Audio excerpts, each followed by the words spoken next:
Alexandre, querias fazer uma chega ao debate hoje? Era sobre? Não, eu agora queria agarrar numa ideia que a Helena há bocadinho estava a referir e que também estava, enfim, como ponto, acho que foi assim o fio condutor da intervenção do professor Rui Correia, que é a aprendizagem dos alunos. Ou seja, nós temos falado aqui muito. Nós estamos a falar de alunos, de certo modo, indiretamente aqui, porque estamos a falar de falta de professores e, portanto, os alunos precisam de professores nas suas salas de aula para aprender, naturalmente. Mas aqui queria falar, já que estamos a falar de arranque do ano letivo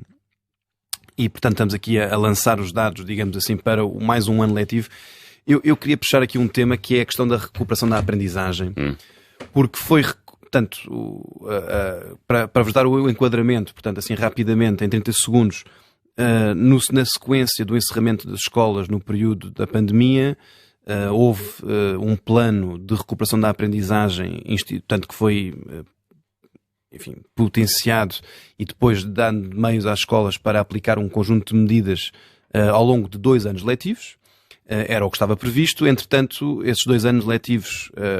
foram concluídos e agora, para um 3º ano letivo, achou o Governo, e aliás acho que é mais ou menos consensual, que era necessário prolongar o plano de recuperação da aprendizagem para mais um ano letivo. Eu digo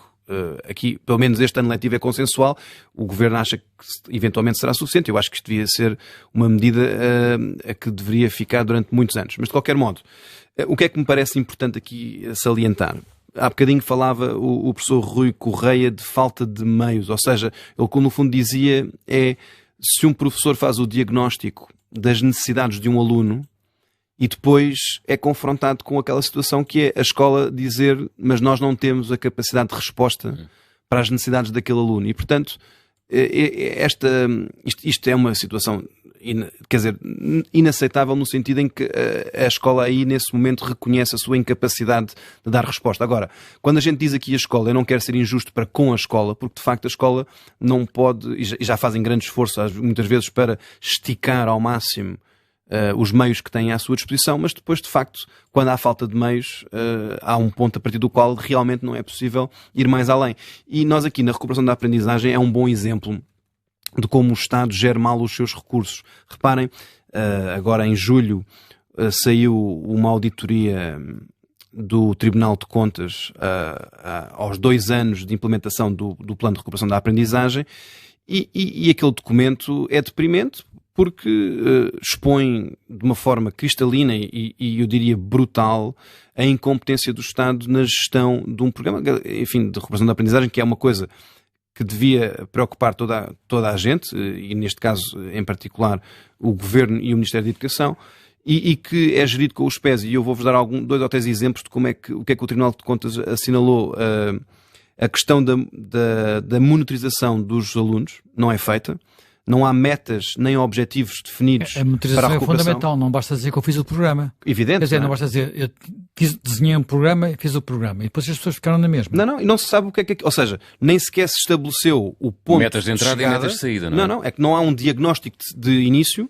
não há um diagnóstico de fim e não havia metas nem objetivos pré-definidos, portanto ninguém sabe se o programa é bem ou mal sucedido e pior... Não se monitoriza aos alunos, portanto não se faz ideia realmente do impacto que aquilo possa ter e também não se sabe o dinheiro efetivamente que se gastou nele. Ou seja, até do ponto de vista da execução orçamental, ela é tão caótica e tão difícil de aferir que o Tribunal de Contas não conseguiu receber todos os elementos necessários para conseguir determinar a execução do programa. E, portanto, é completamente caótico, nós não conseguimos, portanto, nós estamos aqui a falar de uma medida, de um plano que envolveu recursos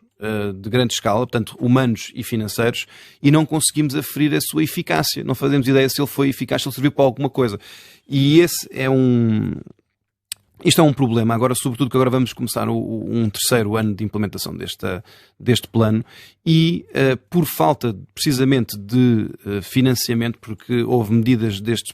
plano de recuperação da aprendizagem que estavam financiadas por fundos comunitários, neste caso a ausência desses fundos vai determinar o fim dessas medidas e aqui nessas medidas em particular está o crédito horário que no fundo permitia que as escolas tivessem mais recursos, neste caso mais professores, para dar precisamente o apoio aos alunos que careciam desse apoio suplementar. E, portanto, e aqui faço a ponto com aquilo que dizia o professor Rui Correia, que é, se as escolas e os professores conseguirem identificar as carências e as necessidades dos seus alunos, não só as que resultam do encerramento das escolas no período pandémico, mas também outras que possam ter de aprendizagem, este instrumento do crédito horário era um dos instrumentos importantes para dar às escolas recursos, meios, para dar resposta a essas necessidades, e isso, pelo menos até ao momento, a informação que existe é que isso caiu porque não há verbas disponíveis para financiar essa medida. E, portanto, ainda a semana passada houve partidos políticos a chamar a atenção do assunto, e vamos ver se até ao início do ano letivo, ou pelo menos até, eu presumo que até outubro, possa haver, com as discussões do Orçamento de Estado, possa eventualmente aparecer verba para isto. Mas isto é um exemplo de como falta dinheiro para umas coisas e não falta para outras, e de facto aqui a má gestão do Estado na recuperação da aprendizagem é evidente, e a mim preocupa-me particularmente porque acho que não temos em Portugal uma percepção realista da gravidade do dano que foi causado aos alunos no período da pandemia, como existe noutros países onde se fala de retrocessos gravíssimos e onde há de facto um alarme social à volta deste assunto. Em Portugal parece que estamos todos muito tranquilos e que parece que ou que não aconteceu nada ou que aquilo que terá acontecido já passou.